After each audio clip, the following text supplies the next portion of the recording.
Before we get started, make sure to subscribe to the channel and like this video.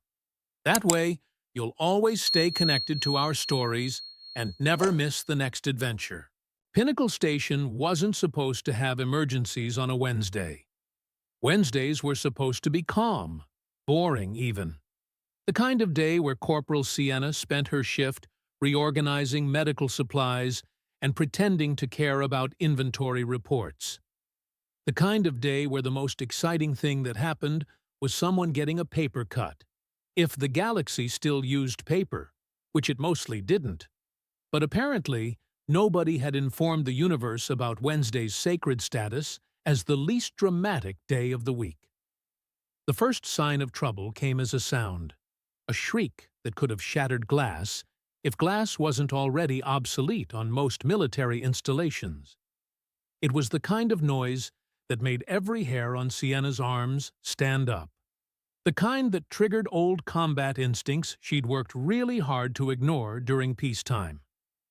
"What in the—" she muttered, dropping the supply tablet she'd been half reading. The medical wing's doors burst open with enough force to suggest someone had either forgotten doors could be opened gently or simply didn't care. 3 figures stumbled through, 2 Dracoreans and something significantly smaller wedged between them. Dracoreans were impressive on a good day. Imagine if someone had taken a tiger, crossed it with a bear, added another 100 pounds of muscle, then said, "You know what? More teeth." Their fur ranged from deep amber to charcoal gray. Their eyes were the color of molten gold, and their claws could shred through ship hull plating if they were sufficiently motivated. Commander Shomal was one of the largest Dracoreans Sienna had ever seen, and she'd seen plenty. The commander's fur was the color of midnight, streaked with silver that spoke of age and experience.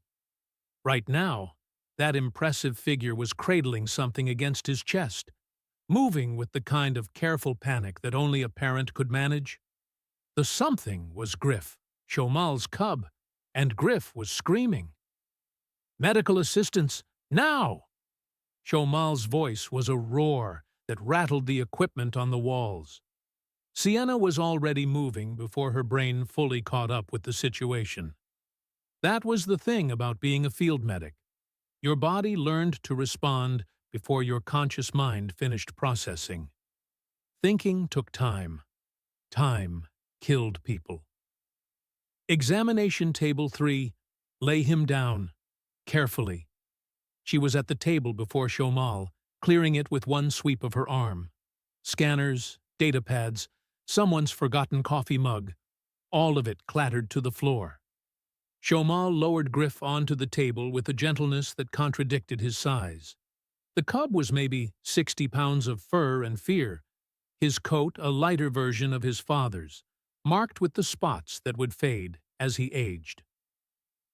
Under normal circumstances, Dracorean cubs were adorable in that dangerous predator baby way that made humans simultaneously want to cuddle them and remember they had very sharp teeth. These were not normal circumstances. What happened? Sienna's hands were already running over Griff's body, checking for injuries, her training overriding the part of her brain that wanted to panic at the sight of the cub's hind leg. Oh, that was bad. That was really bad. The leg was bent at an angle that legs definitely weren't supposed to bend, and, yeah, there it was. Bone protruding through the skin and fur. Compound fracture. The kind of injury that made rookie medics pass out and experienced medics swear under their breath. "Observation deck," Shomal said, his voice tight with the kind of control that came from not wanting to terrify your injured child more than he already was. The cubs were playing. Griff climbed where he shouldn't have climbed, fell 3 stories onto the deck plating. "Fantastic," Sienna muttered. "Just fantastic. Someone get me—" The medical wing's other doors opened, and Doctors Rindash and Flonix rushed in, followed by 2 medical technicians whose names Sienna could never remember. Rindash was Centauri, which meant he looked vaguely reptilian if reptiles had evolved on a planet with higher gravity and a fondness for bureaucracy. His scales were a pale green that darkened to emerald along his spine, and his eyes, all three of them, could focus independently. Right now, all three were focused on Griff's leg, and Sienna could practically see the mental protocols loading behind those eyes. "Compound fracture of the posterior limb," Rindash announced, as if everyone in the room hadn't already figured that out. "We need to prep surgical suite 2 immediately. Someone contact anesthesiology. We'll need a full sterile field, bone regeneration matrix, cellular scaffolding." "Doctor, the surgical suites are offline," one of the technicians interrupted. "Maintenance cycle. They're not scheduled to be operational for another 4 hours." Rindash's scales rippled, which Sienna had learned was the Centauri equivalent of a human going pale. 4 hours? The maintenance was scheduled for next month. "Schedule got moved up," the technician said weakly. Flonix drifted closer to the examination table. Planarians didn't exactly walk. They sort of floated in a way that physics probably had an explanation for, but Sienna had never bothered to learn. Flonix resembled a jellyfish if jellyfish were made of opalescent light and existential anxiety. Their voice came from everywhere and nowhere, a sound that always made Sienna think of wind chimes having an identity crisis. "The cub is going into shock," Flonix observed, their luminescence dimming. "Blood pressure dropping. Pain response is triggering a cascade of—" "I can see that," Sienna snapped, because yes, Griff was absolutely going into shock. His breathing was rapid and shallow, his eyes were glazing over, and his body temperature was dropping. She could feel it through her gloves. This was the kind of moment where seconds mattered. Rindash and Flonix looked at each other. Then they looked at the offline surgical suites. Then they looked at Griff. Then they started arguing. "We need to stabilize and wait for the suites to come online," Rindash insisted. "Protocol clearly states—" "The cub won't survive 4 hours in this condition," Flonix countered, their glow flickering with agitation. "We need immediate intervention, but without proper facilities. We cannot perform surgery in an unsterile environment. We cannot let a child die while debating procedure." Shomal's growl was low and dangerous, the kind of sound that reminded everyone in the room that Dracorians were apex predators who could remove heads from bodies with minimal effort. "Fix my son." Both doctors froze, medical training battling against survival instinct. Sienna looked at Griff. The cub's eyes found hers, golden and terrified and fading. She'd seen that look before, in a dozen different species, on a dozen different battlefields. It was the look that said, "Help me," in a language that transcended words. Time to treatment was everything. Every field medic knew that. The difference between life and death wasn't always the best equipment or the most advanced techniques. Sometimes it was just being willing to act while everyone else was still planning. "I've got this," Sienna said. Rindash's 3 eyes swiveled toward her. "Corporal, with all due respect, this requires surgical intervention that—" "I said I've got this." Sienna was already moving toward her locker at the side of the medical wing. She passed the gleaming alien medical equipment, the scanners that could count individual cells, the instruments that probably cost more than her entire year's salary. She ignored all of it. Her locker opened with a screech of protesting metal. She really needed to oil those hinges, and Sienna grabbed her personal emergency kit. It was a canvas bag, olive green and worn, covered in stains that told stories she didn't like to remember.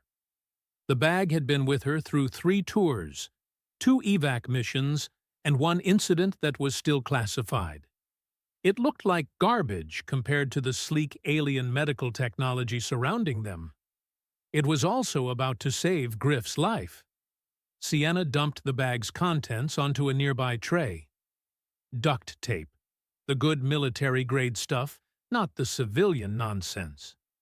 Zip ties in various sizes, protein bars that could survive a nuclear blast, instant cold packs, a box of tampons, super absorbent, travel-size bottles of superglue, 50 feet of paracord, antiseptic wipes that could probably kill anything up to and including small gods, trauma shears, a combat knife that had seen better days, and her personal medkit, compact and ruthlessly efficient. Rindash stared at the collection like Sienna had just dumped a pile of medieval torture implements onto his pristine medical tray. "Corporal, you cannot possibly be suggesting—" "I'm not suggesting anything." Sienna snapped on a pair of gloves and moved back to Griff. "I'm doing it. Someone hold his upper body. Keep him as still as possible." Shomal positioned himself at his son's head, massive paws gentle as they held the cub steady. "Do what you must." Flonix drifted closer, their glow pulsing with anxiety. "This is highly irregular. The medical board will—" "The medical board can file their complaints after this kid survives." Sienna leaned over Griff, making eye contact with the cub. "Hey, Griff, look at me. Look right at me, okay? I know it hurts. I know you're scared. But I'm going to fix this. I promise." Griff whimpered, a sound that was heartbreaking coming from a creature that would one day be large enough to take down prey twice his size. "That's it. Keep looking at me. You're doing great." Sienna's hands moved with practiced efficiency. First, assessment. The break was clean, relatively speaking. The bone hadn't shattered, just snapped and displaced.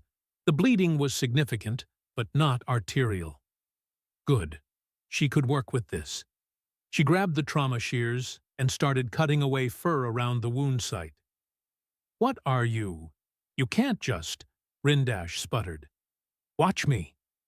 The fur came away in chunks, exposing the injury fully. Griff cried out, and Sienna kept her voice steady, calm, conversational. "I know, buddy. I know. Almost done with this part. You're being so brave.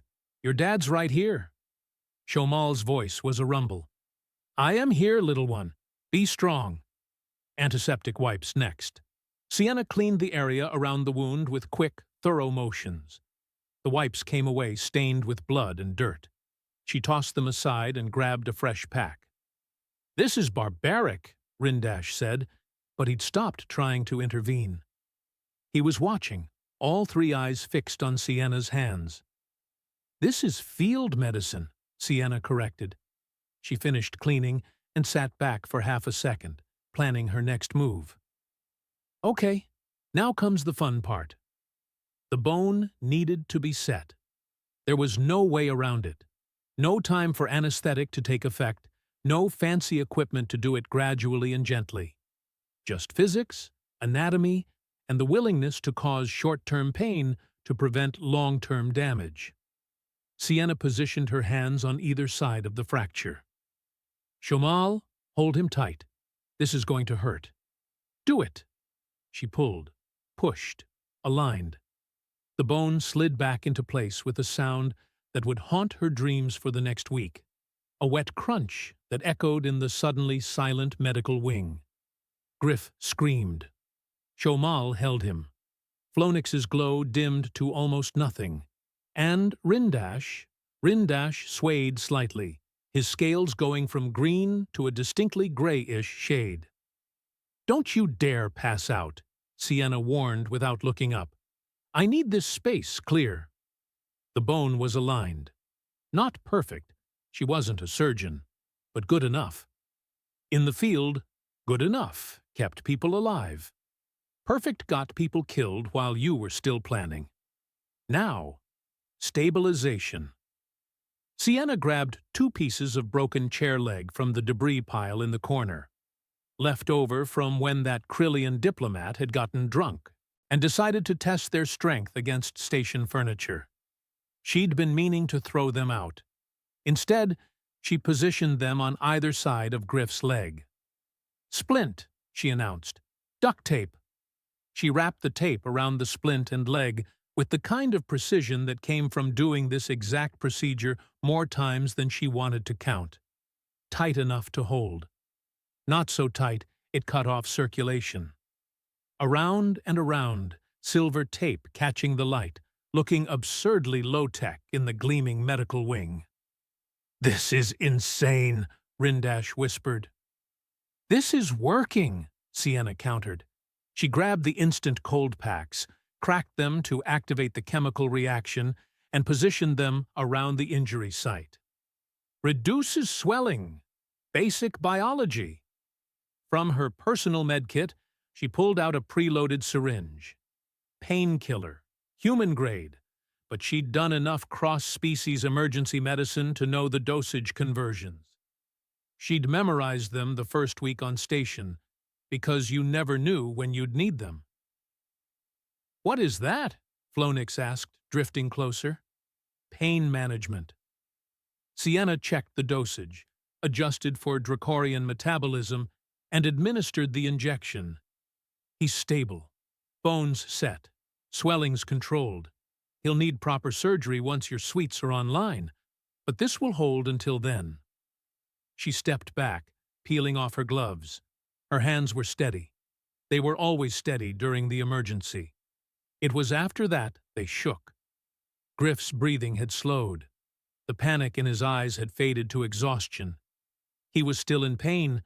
There was only so much the painkiller could do. But he was stable. Alive. Present. The entire procedure had taken 13 minutes. Sienna walked to the sink and washed her hands, watching the water turn pink. Behind her, she could hear Rindash running a scanner over Griff, the device beeping softly. Flonix was murmuring something in their own language, a sound like distant music. Shomal stood, moving away from the examination table now that the crisis had passed. The massive Dracoran crossed the medical wing in 3 strides and stopped directly in front of Sienna. She looked up, and up, and up. For a long moment, Shomal just stared at her. His golden eyes were unreadable, his expression carved from stone. Then, slowly, he reached out one massive paw and placed it on Sienna's shoulder. Gentle, reverent. "You saved my son's life." "I did my job," Sienna said, because she didn't know what else to say. "No." Shomal's voice was thick with emotion that his species rarely displayed in public. "You did more than that. You acted when others froze. You trusted yourself when protocol said to wait. You gave me my child's future." Sienna felt something tight in her chest loosen. "He's a good kid, brave. He'll be fine." Behind them, Rindash cleared his throat, or made whatever sound Centauri made when they needed attention. "Corporal Sienna, I need to inform you that you have just violated approximately 63 separate medical protocols." Sienna turned to face him, ready for the fight. "And?" Rindash's 3 eyes blinked in sequence. "And the cub is stable. The fracture is properly aligned. Swelling is minimal.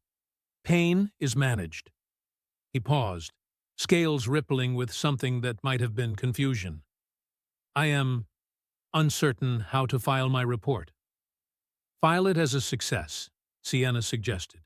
"File it as patient survived when they shouldn't have. File it however you want. But that kid is alive, and in 4 hours, you can do your fancy surgery with your fancy equipment and make it all look pretty. Until then, duct tape and common sense are keeping him breathing." Flonix drifted between them, their glow returning to something close to normal. "The human raises a valid point. Results are difficult to argue with. Results achieved through completely inappropriate means, Rindash countered, but there was less conviction in his voice now. The best kind of means, Sienna said. She grabbed her canvas bag and started repacking her supplies. The kind that work. She didn't mention that her hands were starting to shake now, the adrenaline wearing off.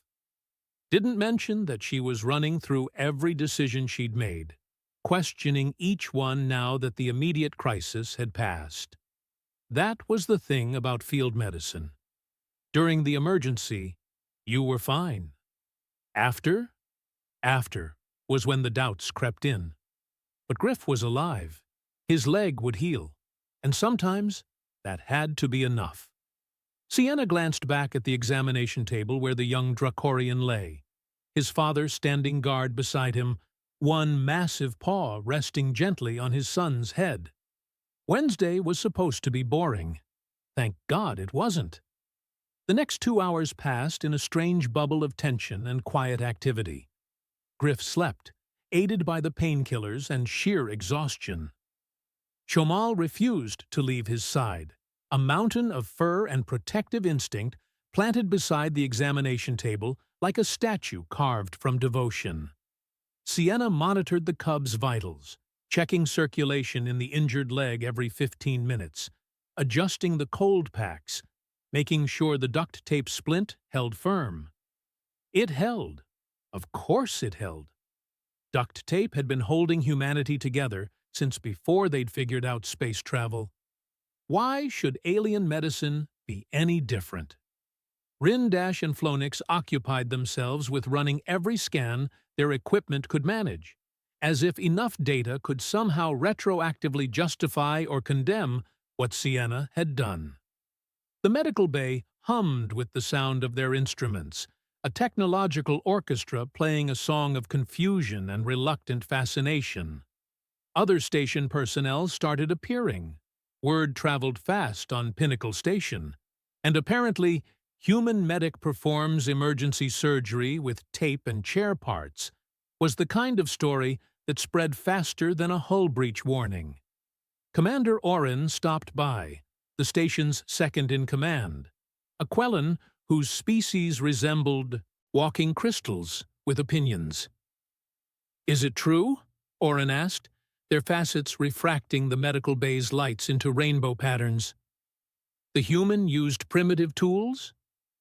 The human used what was available, Sienna corrected, not looking up from her chart. And the patient is stable. Extraordinary! Oren drifted closer to examine Griff's splinted leg. Our medical staff would have waited for proper equipment. Your medical staff would have watched a child die while filling out requisition forms, Sienna said, then immediately regretted the harshness of her tone. Sorry, long day. No, Oren's voice carried something that might have been respect. You are correct. We prioritize procedure over outcome too often. Perhaps there is wisdom in your species' approach. Perhaps, or perhaps humanity was just really good at making terrible situations slightly less terrible through sheer stubborn refusal to accept limitations. Another visitor, Lieutenant Carrick, one of the other humans on station. He took one look at Sienna's improvised splint and started laughing, the kind of laugh that came from recognition, from shared experience. Duct tape, he wheezed. Of course it was duct tape. What else would it be? Sienna asked, deadpan. I once held a shuttle's landing gear together with duct tape and prayer during an emergency landing on Crawlus 9. I once used it to seal a punctured suit during a boarding action. I've used it to— If you two are finished comparing stories, Rindash interrupted, his scales flushing darker with irritation, perhaps you could explain why your species treats this adhesive material as some form of miracle substance? Sienna and Carrick exchanged glances. How did you explain duct tape to someone who'd never needed to improvise their way out of impossible situations? It's strong, Sienna started. Flexible, Carrick added. Waterproof. Tears easily for quick application. Sticks to basically everything. Removes cleanly when you need it to. And most importantly, Sienna held up a roll like it was a sacred relic. It's always there when you need it. No power requirements, no complex instructions, no waiting for approval from 3 departments and a committee. Just, she made a ripping sound. Tear and apply. Rindash stared at the roll of tape like it had personally offended him. This is what you trust with lives? This polymer strip? Every time, Sienna said, and it's never let me down. Technically speaking, Flonix offered, their glow pulsing thoughtfully. The simplicity is elegant. Fewer failure points, immediate deployment, adaptable to multiple scenarios. They paused. Though I doubt our medical board will appreciate the elegance.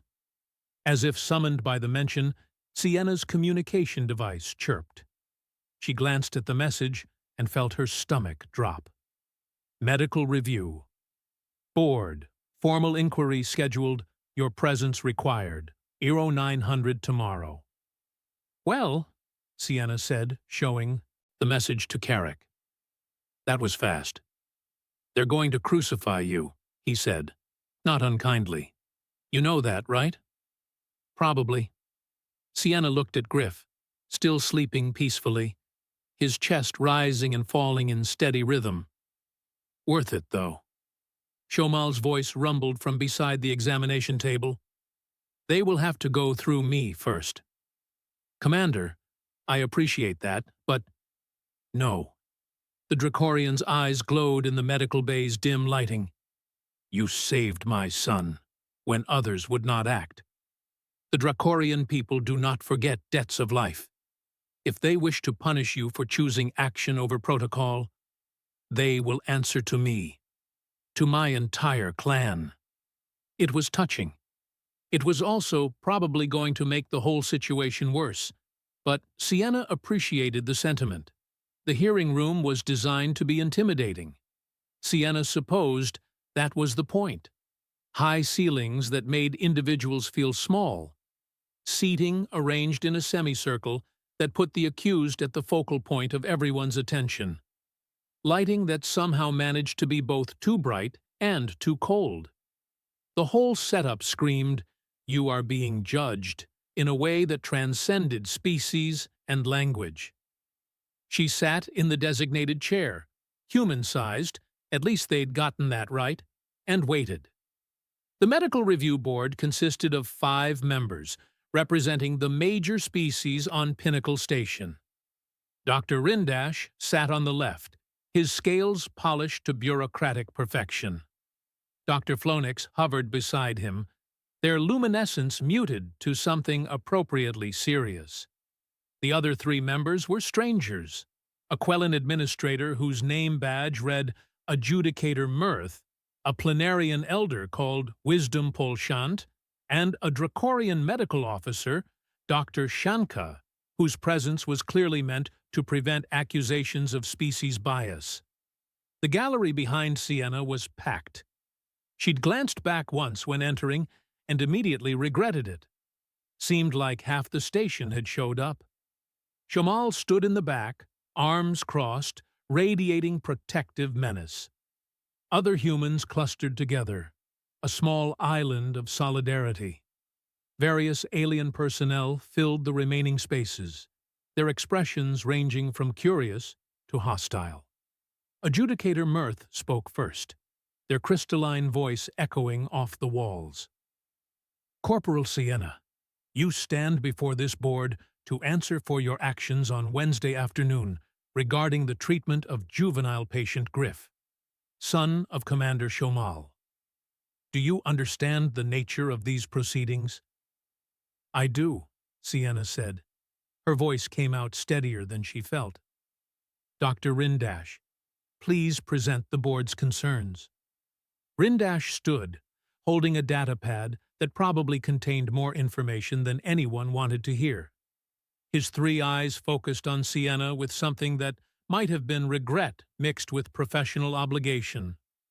The board has identified 63 distinct protocol violations in Corporal Sienna's treatment of the patient, he began. These include, but are not limited to, failure to establish a sterile field, use of non-approved medical materials, performing invasive procedures without proper authorization, administering medication without supervision, and, he paused, scales rippling, the use of what can only be described as construction materials in a medical procedure. Murmurs rippled through the gallery. Sienna kept her face neutral. The patient presented with a compound fracture of the posterior right limb. Rindash continued. Standard protocol requires immediate stabilization, sedation, sterile surgical environment, bone regeneration matrix application, cellular scaffolding, and a minimum 3-hour surgical procedure performed by no fewer than 2 certified surgeons. He looked up from his datapad. Corporal Sienna bypassed all of these requirements. She manually reduced the fracture without anesthetic, fashioned a splint from furniture debris and adhesive tape, and completed the entire procedure in 13 minutes. And the patient's current condition? Wisdom Polshant asked, their voice like wind through caves. Rindash hesitated. Stable. The fracture is properly aligned. Healing is progressing. Normally. Better than normally, actually. The surgical team was able to complete their follow-up procedure with minimal complications. So the patient survived, Mirth stated. Yes. And is recovering well. Yes, but the procedures were not followed. Dr. Shanka leaned forward, her amber eyes fixed on Sienna. This is the crux of the matter. We do not question the outcome. We question the methods. The methods were reckless, Rindash said, and Sienna could hear genuine concern in his voice now, not just bureaucratic disapproval. What if something had gone wrong?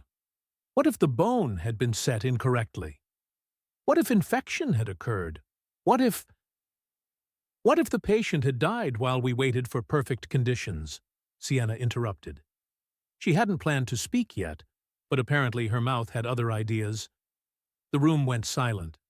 Mirth's facets shifted, refracting light in new patterns. You wish to address the board, Corporal? I do.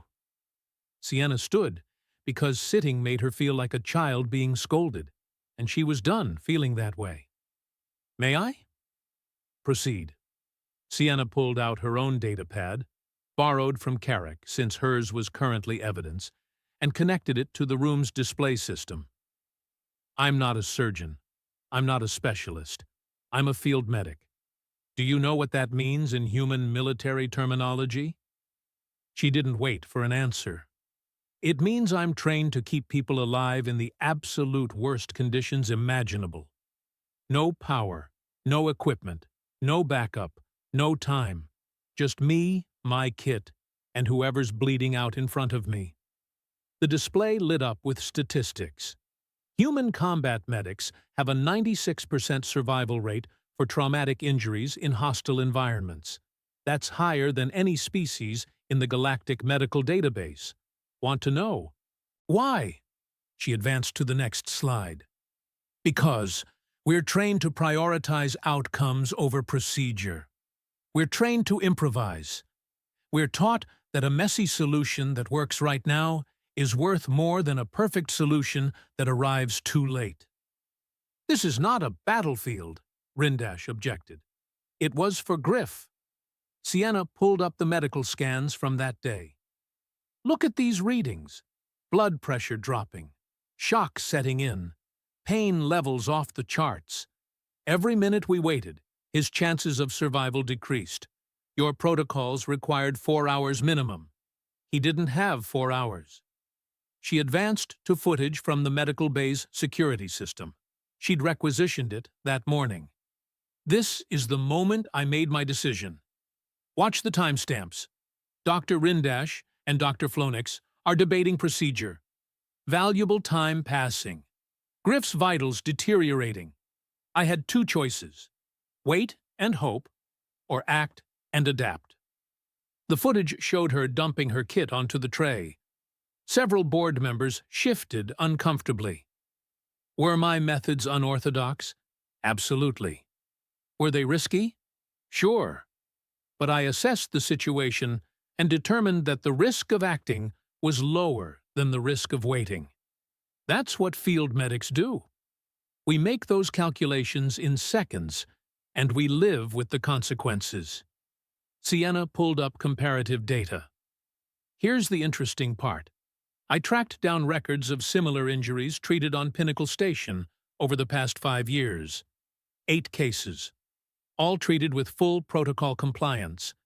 Average time to treatment, 3.2 hours. Complication rate, 38%. Average recovery time, 6 weeks. She highlighted Griff's case. Time to treatment, 13 minutes. Complication rate, 0%. Projected recovery time, 3 weeks. So tell me, which approach actually prioritized the patient's well-being? You cannot compare emergency field treatment to proper surgical care, Dr. Shanka protested, but her voice lacked conviction. Why not?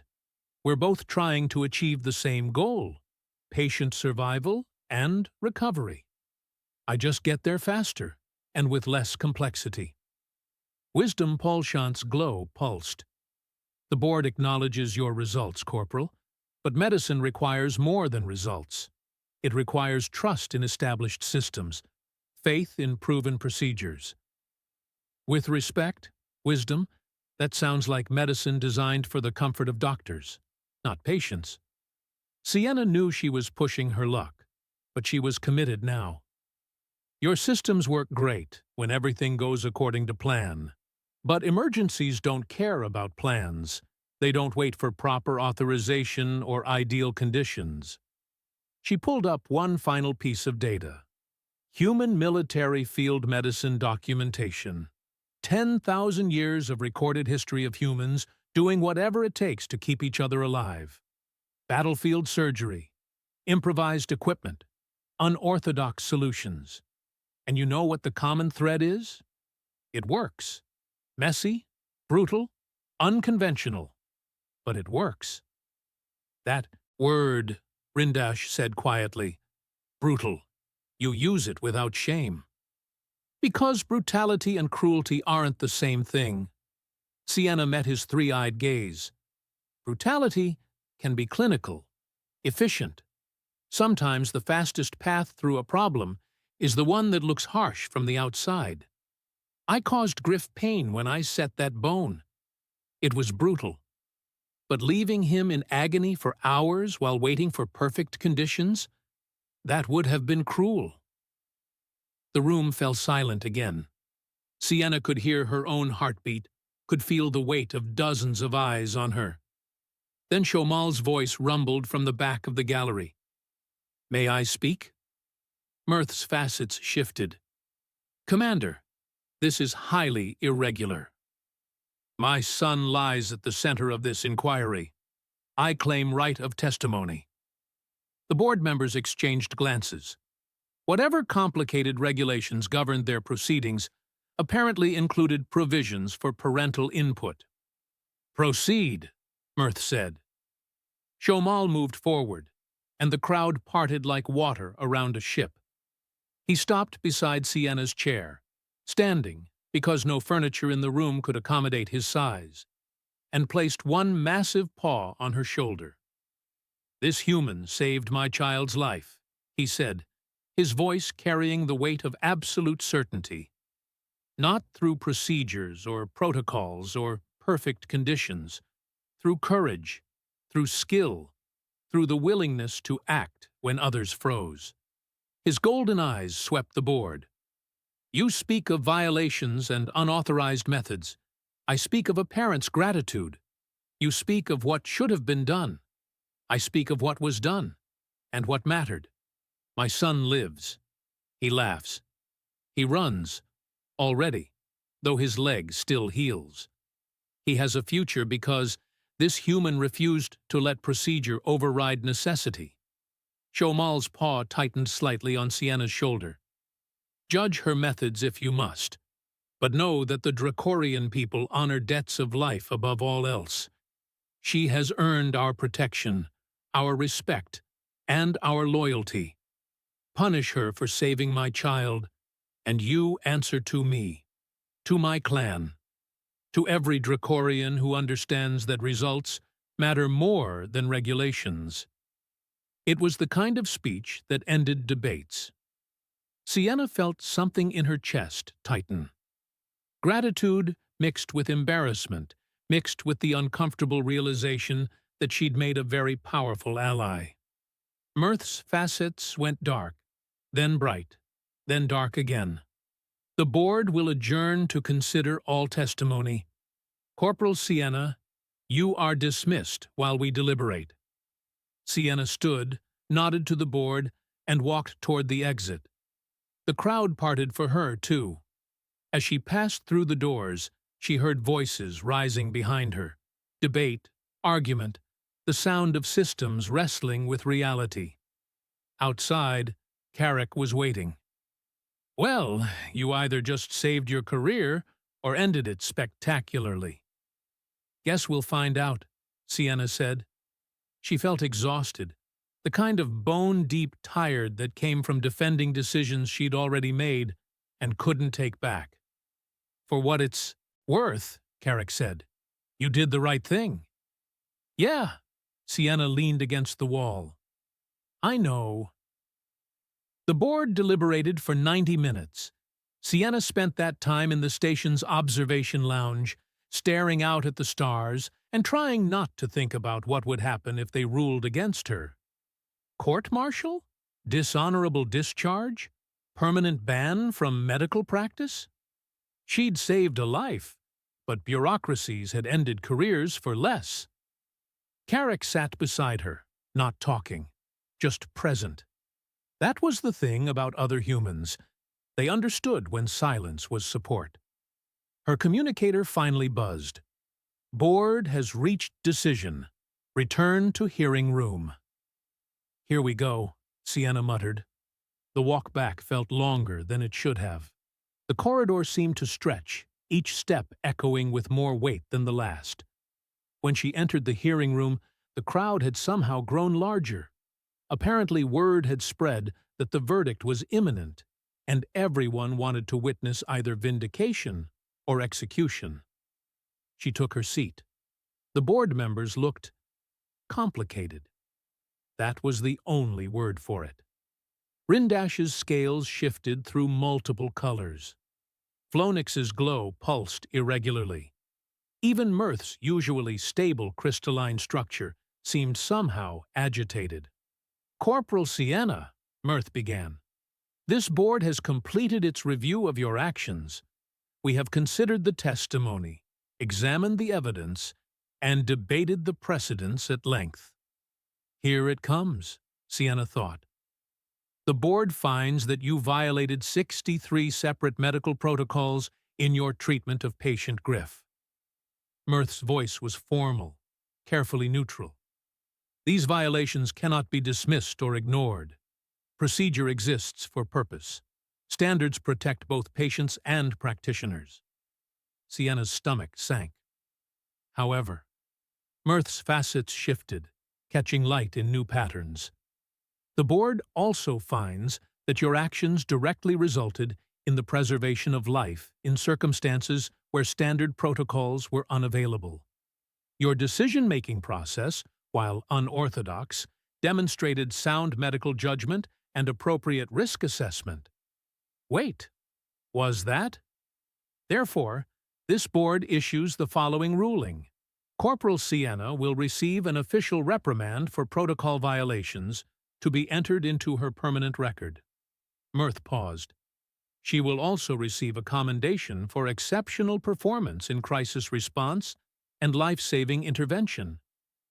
The room erupted, voices rising, some angry, some celebrating, all confused. Mirth's voice cut through the noise.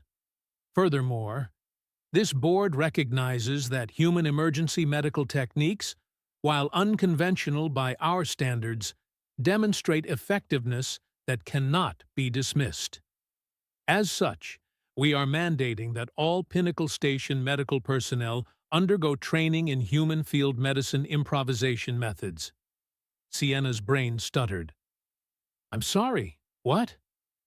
You will develop and implement a training curriculum, Dr. Shantka said, and there was something almost like approval in her amber eyes.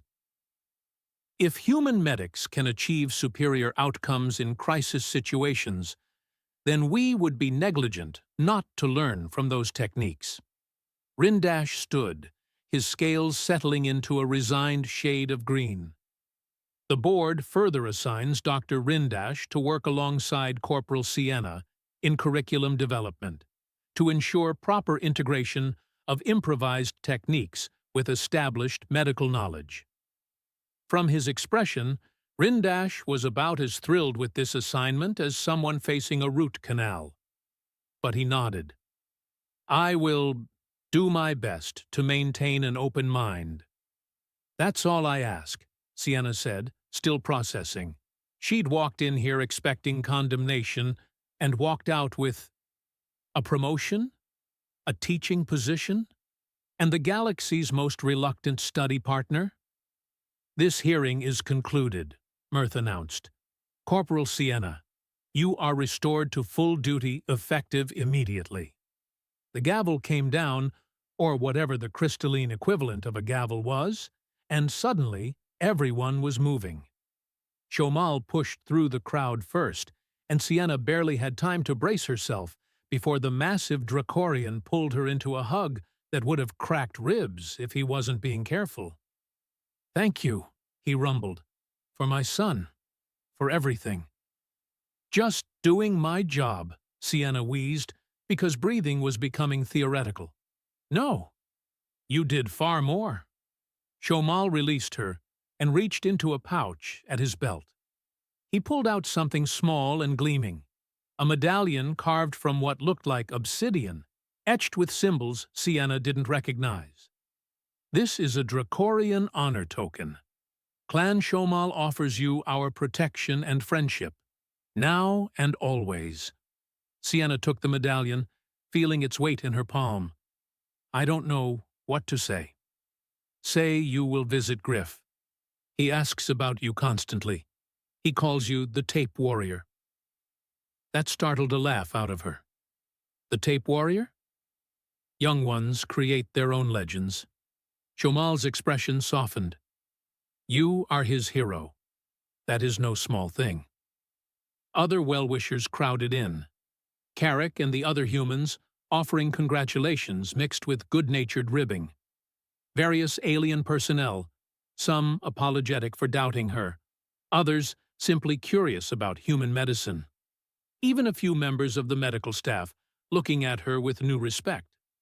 Rindash approached last, moving with obvious reluctance. Corporal, Doctor, I owe you an apology. The words came out stiff, clearly costing him effort. I allowed adherence to protocol to override assessment of actual circumstances. That was an error in judgment. You were trying to protect the patient, Sienna said. That's not wrong. We just had different ideas about how to do it. Yes, well. Rindash's scales rippled. I look forward to learning your methods, even if they do involve construction materials. Especially because they involve construction materials, Sienna corrected. First lesson? Never underestimate duct tape. 3 weeks later, Sienna stood in Medical Training Room C, facing a group of 20 medical personnel from 6 different species. A whiteboard behind her displayed the day's topic, Human Field Medicine, Introduction to Crisis Improvisation. On the table in front of her, rolls of duct tape, zip ties, paracord, instant cold packs, and various other items that looked more appropriate for a hardware store than a medical facility. Right, Sienna said, surveying her audience. Who here has heard the phrase, perfect is the enemy of good? A few hands went up. Tentacles, appendages, whatever qualified as hands for each species. That's the foundation of everything we're going to cover. Human field medicine isn't about doing things perfectly. It's about doing things effectively with whatever you have available. Speed and adaptability over perfection and procedure. She held up a roll of duct tape. This is going to be your best friend. I know it looks primitive. I know it seems ridiculous. But this tape has saved more lives than half the equipment in this facility. Rindash sat in the front row, his scales cycling through shades of skeptical green. But he'd purchased his own roll of tape, she noticed. For research purposes, as he'd put it. The door to the training room opened, and Sienna glanced over, then grinned. Griff bounded in. Well, bounded as much as a young Draoran could with a leg still healing. He'd grown in 3 weeks, already noticeably larger, his movements carrying the confidence of a child who'd survived something scary and come out stronger. Sienna. He crashed into her with enough enthusiasm to make her stagger. Father said I could watch your class. Did he now? Sienna ruffled the fur on Griff's head. Well, you're my best success story. Maybe you should help demonstrate. She looked at her class. This is Griff.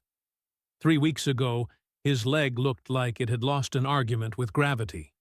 Today, he's running, jumping, and generally being a menace to station security. Want to know how we got from there to here? 20 heads nodded with varying degrees of enthusiasm and skepticism. Good. Sienna picked up a chair, a whole one this time, and gestured at Griff. First, we're going to learn how to make a splint from furniture and tape. Griff, you're going to pretend your leg is broken again. Do I have to scream like last time? Please don't. As the class laughed, Sienna caught Rindash's eye. The Centauri doctor was watching her with something that might have been respect, might have been curiosity, might have been the beginning of actual understanding. She began the demonstration, explaining each step, showing how to assess, improvise, adapt. Around the room, medical personnel from species that had been studying medicine for thousands of years leaned forward to watch a human teach them how to use tape. And in the corner, mounted in a transparent case with a small plaque, sat Sienna's original emergency kit. The plaque read, Human Field Medicine Study Collection, donated by Corporal Sienna, Pinnacle Station Medical Corps. Below that, someone, probably Carrick, had added an unofficial addendum in smaller text. Duct tape, 90% of the solution, 90% of the time. Sienna finished demonstrating the splint and stepped back. Questions? Every hand in the room shot up. She smiled. All right, let's start with the basics. Who wants to learn what you can do with superglue and paracord? Griff's eyes lit up. Rindash's scales went pale. And somewhere in the back of the room, someone muttered, I knew I should have called in sick today. But they all stayed. They all learned. And 3 months later, when an industrial accident in Dock 9 left 4 workers with compound fractures and the nearest surgical suite was 30 minutes away, it was Dr. Rindash who grabbed the duct tape and saved all 4 lives before the proper equipment even arrived. He never admitted it publicly, but Sienna caught him looking at that roll of tape afterward, with something approaching reverence. Brutal, but effective, he'd muttered. Welcome to human medicine, Sienna had replied, and the galaxy, slowly, began to understand.